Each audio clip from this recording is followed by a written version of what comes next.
Helicopters are versatile machines.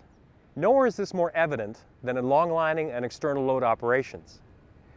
While most people are aware of the dangers of helicopter rotors, long-lining and external load operations have their own set of hazards, especially for ground crew. The purpose of this video is to sensitize ground crews to the hazards of working around and under helicopters.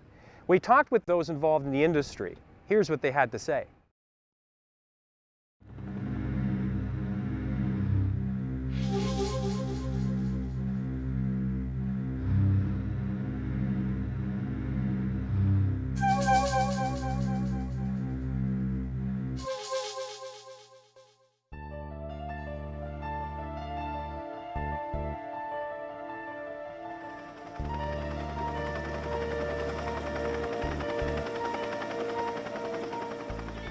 When the helicopter comes with the barrel, and when it touches the ground, it releases the tension on the barrel and on the straps, and we just grab the strap this way and we make it loop like that. I grab them with my hands and I signal the pilot that he can go when everybody is clear. I probably step back a bit and my foot left the ground this way.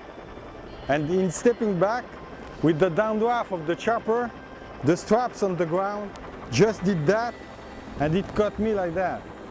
And when I took off, I went straight in between the two ramps. The guy on the side, they were fishermen from Newfoundland, and they tried to catch me when I was going up, but they missed me. And I was happy they missed, because we will be three guys on one rope and one foot. That was not a good solution. I say, well, what can I do now? And then I thought, my radio, where is it? Where is it? And then I did that, and I saw that it was doing that. So I grabbed it this way, and then I contact the pilot, and I took my time, because I don't want him to drop me. So I say, hello, Bob? He said, yes, Michel. Can you put me down on the ground, please? So he looked down and he couldn't see me. So he slowed down and he saw me passing by underneath. Well, I was about, say, 200 or 250 feet in the air. After that, the helicopter went down slowly and he dropped me on the ground. And I was lucky I wasn't hurt at all. The pilot maybe took off a bit fast. And it's probably because it was a repetitive action. He was just watching for me to signal him that he can go, and then after that he was looking for the hook to be above my head, and then he fly. But he never thought he had a 15-foot straps underneath. I stepped back just maybe to be sure I was clear, and that was the mistake. But I never thought the straps would fly away like that. There is a situation that you can avoid. I think the key is stay calm and try to do the right things at the right time. That's for sure, sometimes it doesn't work. I did almost everything right, but I get caught. So after that, you have to stay calm and do the right thing next. Because if you panic, you're done.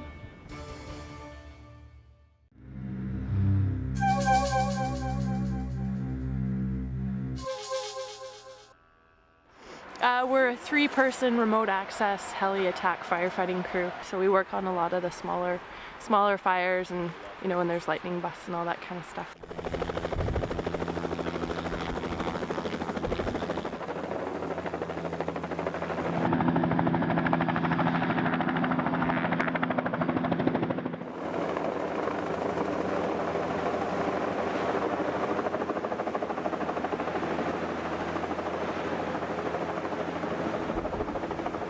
Okay, there's a lot of different things that we look at when we get to a site. Safety, of course, is our first priority. The first thing we do to prepare a site is when we get on the ground, we're obviously looking to make sure that we're downslope of the fire, and there's a couple of escape routes set out, not one but two, so that if something happens, we have to do a medevac for whatever reason, that we have those escape routes set up. It's important to clear a site. We're looking for holes in the canopy just to make sure that there's enough room so that the helicopter pilot can see a ground cruise, that communication stays open.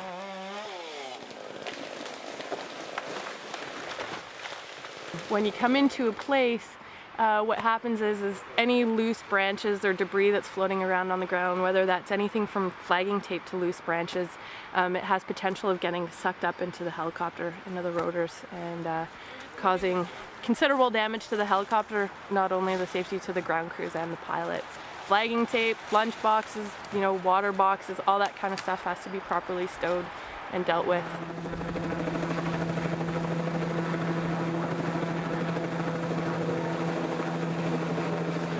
Also, when we're on the ground, we're looking for hazards to ourselves. So we're looking for any danger trees. So looking for, widowmakers, large branches or limbs hung up in trees, any loose roots on the ground, snags. So we want to make sure that all that stuff is cleaned up because safety, of course, is our first priority.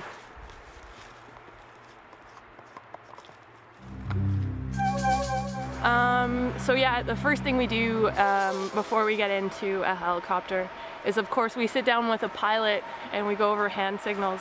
Hand signals vary from pilot to pilot, helicopter company from helicopter company. So just so everybody's on the same page so that there's no mishaps with long lining and nobody gets hurt and everybody plays safe. Down, stop, okay. I should be able to see pretty good down in there. I'll lower it down. Once you go across the wall. You're right at the tree line right there. Bring it down.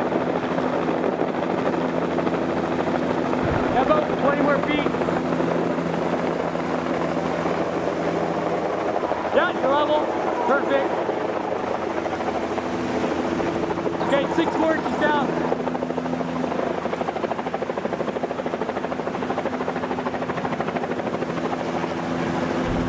Okay, 6 more inches up.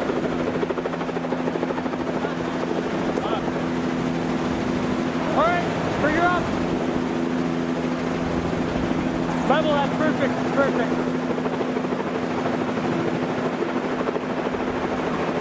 Perfect.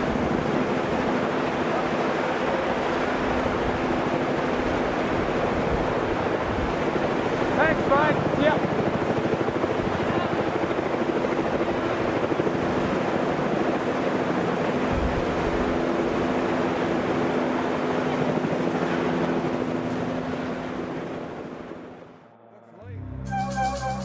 With long lining, our main safety focus is visibility and communication. Just so the pilots are aware of where the individual is and all other people working around that guy, and in the landing, where our ground crew has high-vis gear and they're easily identified. Same with the hill guys have to be easy to spot and their partners are easy to see and everything. Then the pilot knows he's good to start lifting the turn up. Just so we don't have an accident if he doesn't know if the guy's clear, then he doesn't start flying away. We use not only radio communication, but we also use hand signals. We wave our hand over our head, and the pilot is looking down at us, and that's telling him to lower the hook. And then when you give a wave like this, he knows that the hook is ready for you. And then again, that's when you put the chokers in. And then you walk out of the way and get in the clear. You tell him on your radio that you're clear, and then he gives you the signal that he's going to start pulling on the turn. Good footwear, good sharp corks is another thing, so we have good footing in the bush and on the ground here in the landing.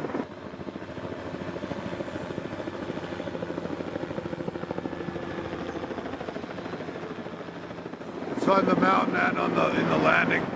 Clothing has to be in good shape so it doesn't get caught on branches and stuff.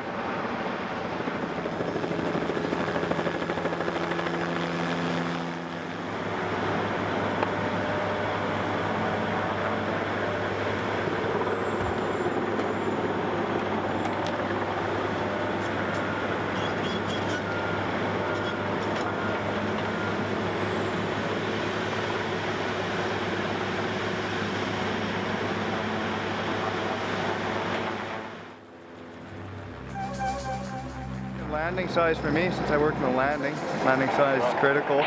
Room to deck all the wood also, and just a good safe area for us to work in the corner. Put some cones out, establish a safety area for the pilots to see. Keep our heads up too. From where they touch down, usually a turn and a half away. It's a good distance and stuff. Like they're putting them down there, that's giving us roughly, I don't know, basically the turns. This landing, for example, they're landing down into the slash and landing the turn away from us, even though there's not an incredible distance here. It is a tight landing, but the turns are landing away from us. If something was to go wrong, either something come out of the turn or if the helicopter was to lose control, it would all be going that way and out of the way of us. I think it's the most important thing down here in terms of safety around the helicopter.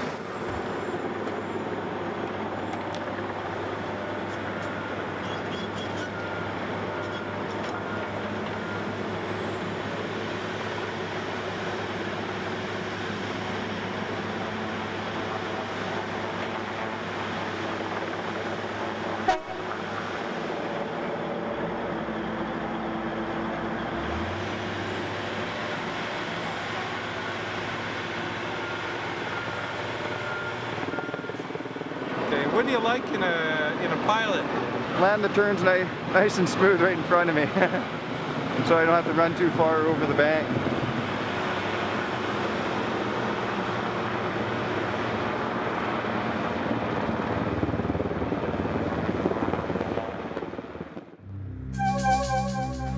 Long line is the biggest help to seismic ever, just because, well, previously, before helicopters and long lines, this would all be dragouts.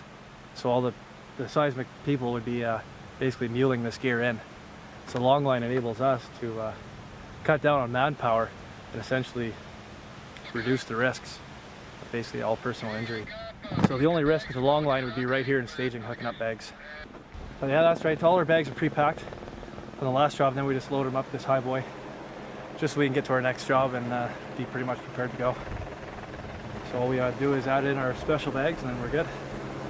I would say the first thing you want to do is look up. You want to see which way his bird is facing. Wherever his 12 is, you want to be off to his 9 or his 3. So if you're off at his 3 o'clock, then he's got a visual of you no matter where you are, because that's where the pilot usually sits. So always watch. As soon as you hook him up to something, take a look up, see where his bird is facing, and then step away. And just let him have his path. And always have an escape route. You see it somewhat cleared out there, so I do have one escape route, and where else I can go up there and be safe. Well, we've just got the back gate down here, and basically as soon as I hook up the rack and I see which way he's facing, if he's facing that way, then I know I've got my bile right through here. And if he wants to turn due to wind, but you see, that's the nice thing.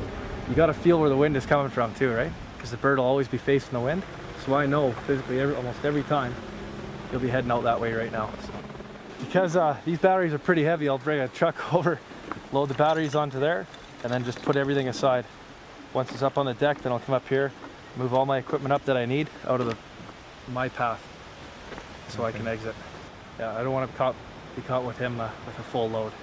So. Well, we need the long line to maneuver our gear through the bush. It's too much gear for the guys to pack throughout the bush, so we put it in bags and drop it at separate locations throughout our line. Well, you got to keep your eye on that bag runner at all times. Make sure there's no obstructions around your feet, so you're not tripping over the ropes and whatnot that we hook up to the bag runner. And make sure you're as quick and as safe as you can be to get that chopper on his way as soon as you can. I never really count seconds. I make sure it's done properly. The more you rush, there's more time for errors. Just be aware of the surroundings around you. You got to be on your toes. Make sure you know where that bag runner is, and have a little confidence in your pilot.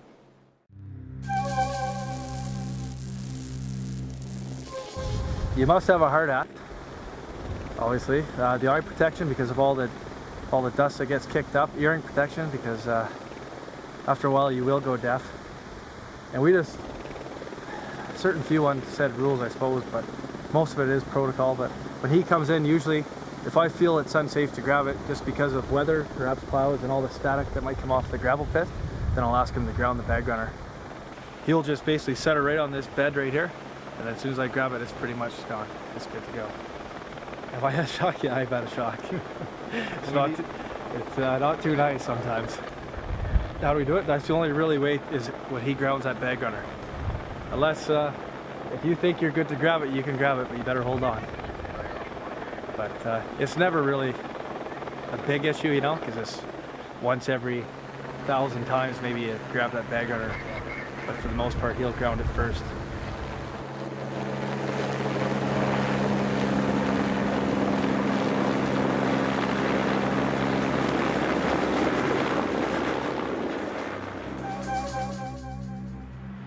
It's called heli-portable seismic. So it's the exploration for oil and gas using explosive charges in order to read what's going on under the ground.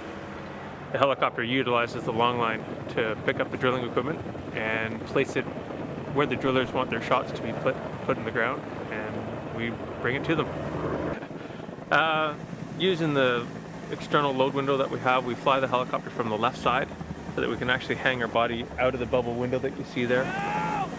And we rest on our elbow and look straight down, and we can do vertical reference flying with the bubble window and place the loads basically where they want them. Just as far as the safety concern goes, often, you know, when the actual load is coming in or leaving the drop zone is when people pay the most amount of attention. If you're bringing a load in and place the load on the ground and release the load at that point, usually people think that the whatever hazard is going on is over.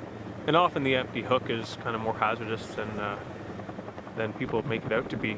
So it can float through the drop zone, it hit somebody in the head, or it can actually come up and snag a branch on the way up and rip the branch right off, which would then fall and hit somebody. Or even if there's multiple people in the drop zone and one person responsible for hooking the load, the other people aren't paying attention to what the empty hook is doing as it comes in, and it can swing around in the drop zone and hurt people. Well, you have to have one guy on the radio for sure.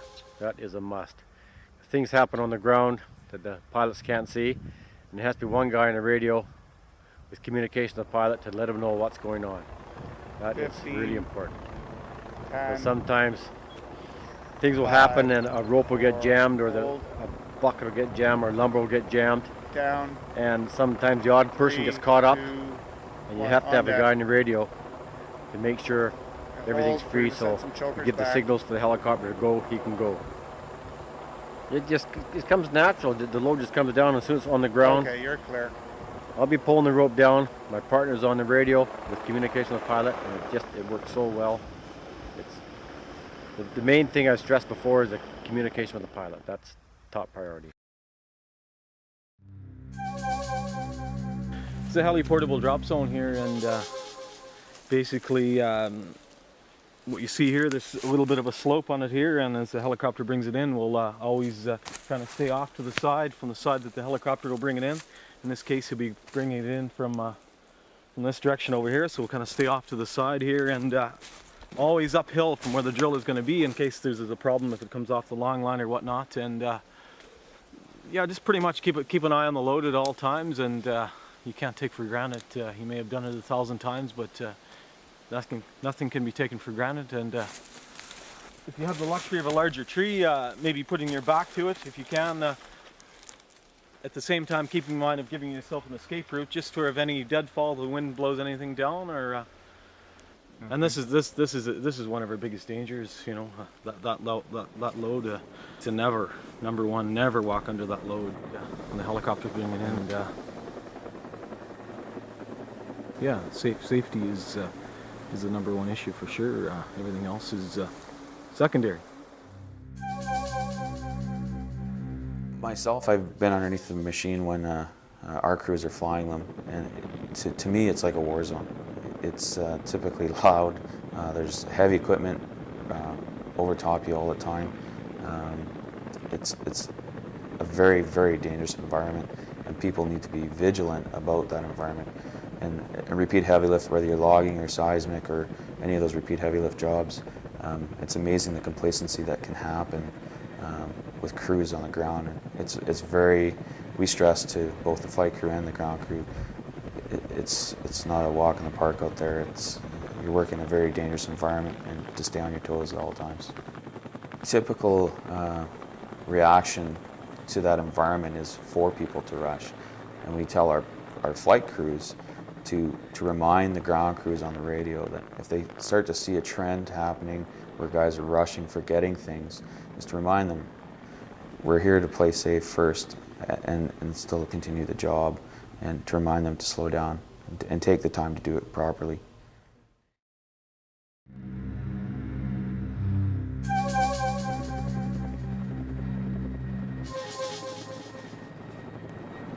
Yeah, we go through a line every day. We have to do a daily inspection on this assembly, just like the aircraft. What do you check for? Any sort of time that he snagged a tree or any sort of damage that's obvious. Could cause you problems. The line will get pulled on the inside. The line is just a Spectra weave. It'll pull it right apart.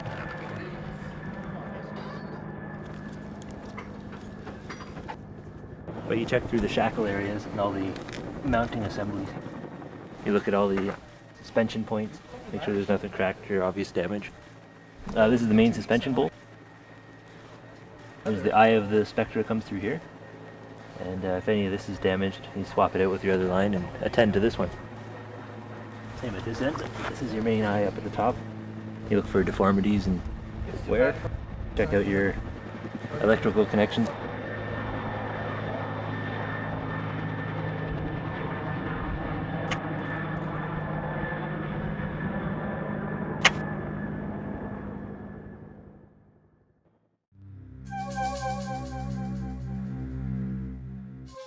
Yeah, another example of things that the ground crew should be really aware of is the force of the downwash that they should be aware of debris. And when I say debris, I don't mean just little bits of dust and cardboard and stuff flying around. Downwash from a helicopter trying to lift close to 10,000 pounds and it being about, it's up around 22,000 pounds is like a hurricane. So if you can imagine what will blow around in a hurricane, that's what you can imagine and what you should be prepared for when you're preparing the site, and make sure that that stuff is not coming at you.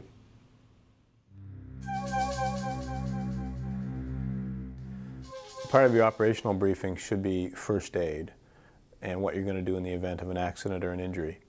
You need to know the location of all your first aid equipment on the site, who is qualified to give first aid on the site, who you're going to contact in the event of an accident, what agency, what medical facility, and the location of the communications equipment you're going to use to contact that agency.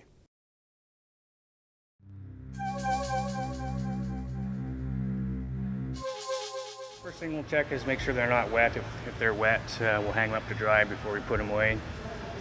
Second, we'll check to make sure that there's no rips and tears in the webbing. Small tears we can repair. If a lot of the webs are ripped, we'll have to send it back to the manufacturer and he'll repair it for us. And we'll check all the connections where the hooks go on. This particular one can be unscrewed, but this one's tight. We'll look at all the other hooks, make sure the keepers are in good shape, and just sort of general condition.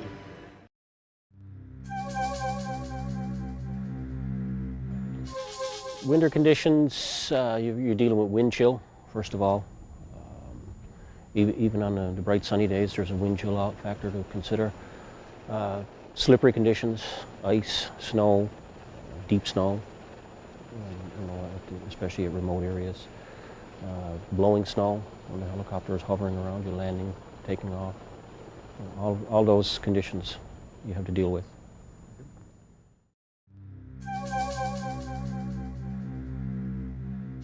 If you're doing long line in snow, it's static electricity. Nobody wants to hang on to a load when it's just a few feet off the ground and get zapped. And so there's more attention paid to grounding the load. Then once it's grounded, you can pick it up and slide it into position without any problem. I've seen a person knocked right off a load unconscious. They fell right off the top of a sling load to the ground, and it was the static charge that caused it. There are additional winter hazards when doing long line work. Footing is key. Typically when you're working in snow and heavy equipment, it makes it that much more difficult to walk.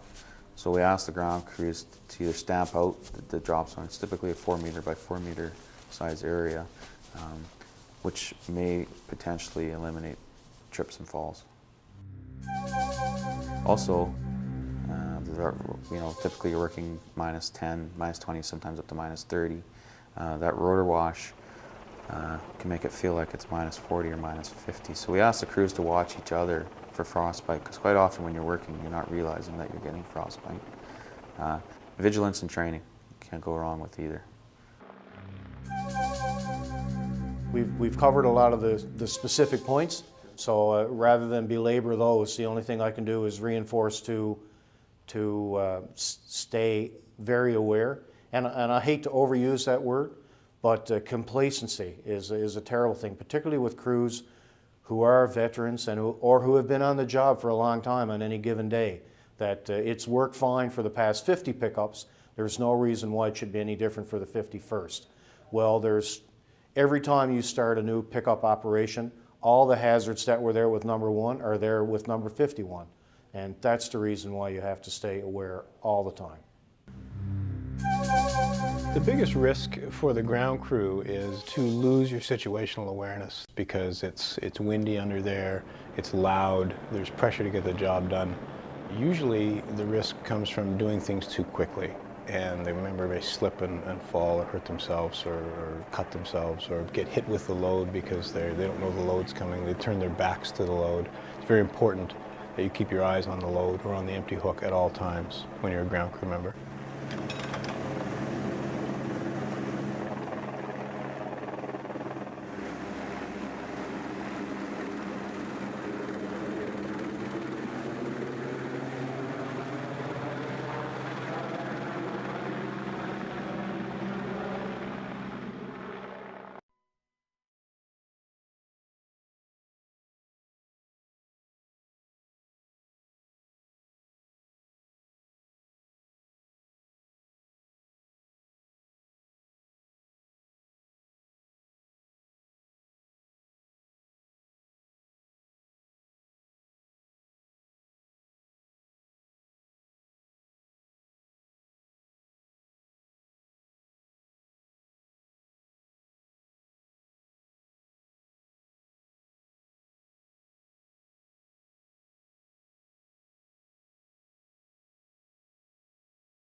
Okay, so the aircraft's all serviceable and ready to go? Serviceable and ready to go. Okay, thank you.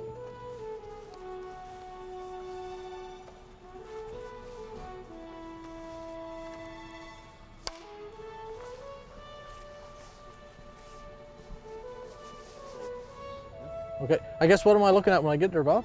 We're going to take a lift of lumber. We're going to sling it from the airport out to the site. Site's been prepared, we've been told. There's a couple of logs out there they want to lay the load on. They don't want it on the snow in case it freezes in. Okay. So if you can lay it on the log, and we'll disconnect from the load, you take the cable, and we'll leave the cargo or the lifting straps out there. Okay, and who's going to be out there? There'll be a marshaller and two hookup men out there. Okay. We're going to use taglines as well because we want to situate it so it lands on the logs. Okay.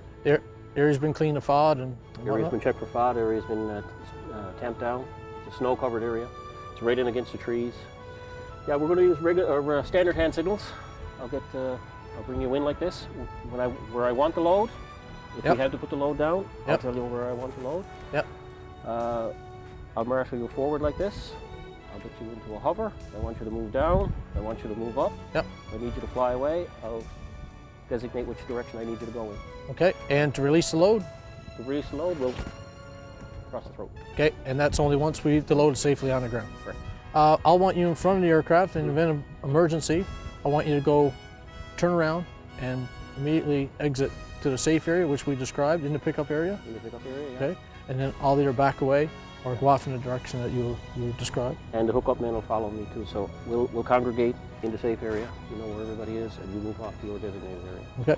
Okay, in the event of emergency, I'll put the load back on the ground. At that time, I'll become single engine, and I'll just go into a hover. In the event of emergency and I have to fly away, I'll punch the load off, and I will go to my right. And what I want you to do is depart back to the safe area, which we've already briefed by the load. Okay? And the other guys will follow you. Okay? One thing to remember is that even though I've asked you to get away from the aircraft, always be aware of where the aircraft is. But I'll want you to exit out the front of the aircraft. The guys at the other site have been briefed on that as well. Okay. They know what's going on. Again, when you get out there, the marshaller will be wearing orange, and the hookup men will be wearing yellow vests. Okay. Just to differentiate when you get on the ground. They know we're going to be using regular or standard hand signals, and they've been briefed on the emergency too. Okay, check that. All right. Okay.